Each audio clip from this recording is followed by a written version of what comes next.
ini sebagai objek. Oke, jadi tadi kalau dia sebagai subjek kita pakainya ini ya, I, you, they, we, she, he, it. Biasanya disingkat I, you, they, we, she, he, it untuk lebih mudah mengingatnya. Nah, kalau dia sebagai objek kita pakainya me, you, them, us, her, him, it. Her untuk she, him untuk he, us untuk we, them untuk they. Sama artinya, tapi tulisannya dan penggunaannya itu berbeda. Next, selanjutnya yaitu possessive adjective. Nah, possessive adjective ini menunjukkan kepunyaan dan ini harus selalu diikuti dengan kata benda. Jadi, my harus ada kata benda di belakangnya. Nah, bedanya dengan possessive pronoun, kalau possessive pronoun itu tidak boleh ada kata benda di belakangnya. Kita tidak boleh mengatakan mine, terus ada lagi kata benda di belakangnya. No, it's wrong. Mine dan seterusnya tidak boleh ada kata benda di belakangnya. Kalau ini possessive adjective ini itu harus ada kata benda di belakangnya. Misalnya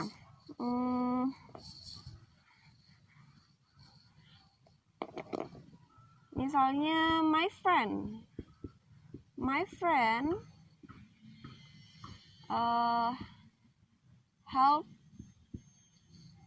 helps me. Temanku membantuku. Nah, my di sini dia sebagai possessive pronoun, possessive adjective. Dan ini adalah kata bendanya. Nah, ini tadi possessive adjective-nya dan harus diikuti kata benda seperti yang saya bilang sebelumnya. Kalau my itu harus diikuti kata benda. Nah, ini dia kata bendanya. Jadi kita tidak boleh mengatakan mine friend. No, it's wrong. It should be, itu harusnya pakai my yang ini, bukan ini. Kalau ini tadi tidak harus ada kata benda di belakangnya. Ini harus ada kata benda di belakangnya. Kalau ini tidak boleh ada kata benda di belakangnya. Oke, selanjutnya yaitu reflexive pronoun. Jadi apa sih reflexive pronoun itu?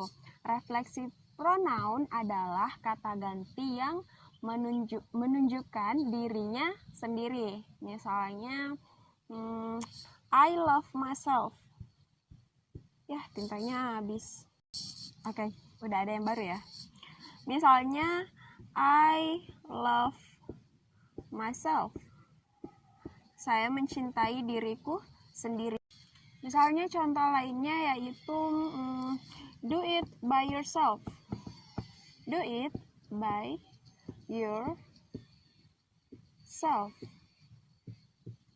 Jadi, kita pakai ini ya.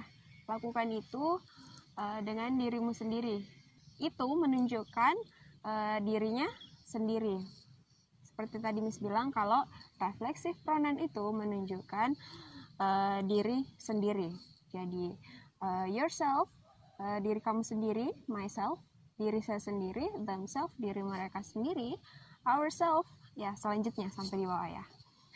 Oke, tadi subjek itu biasanya dia di awal kalimat. Jadi kalau di awal kalimat itu selalu menggunakan subjek yang ini ya.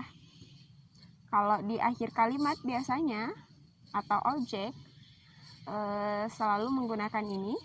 Yang ini kita tidak boleh pakai ini sebagai subjek dan ini sebagai objek. No, tidak boleh tertukar. Kalau ini tadi harus selalu diikuti noun. Kalau ini tidak boleh diikuti noun. Kalau ini tadi menunjukkan kata ganti untuk diri sendiri. I think that's all our lesson for today, and thank you very much for your nice attention. See you in the next video, and if you have any question, kalau kalian punya pertanyaan bisa komen di kolom komentar ya. Okay, see you. Don't forget to like, comment, and subscribe. Bye.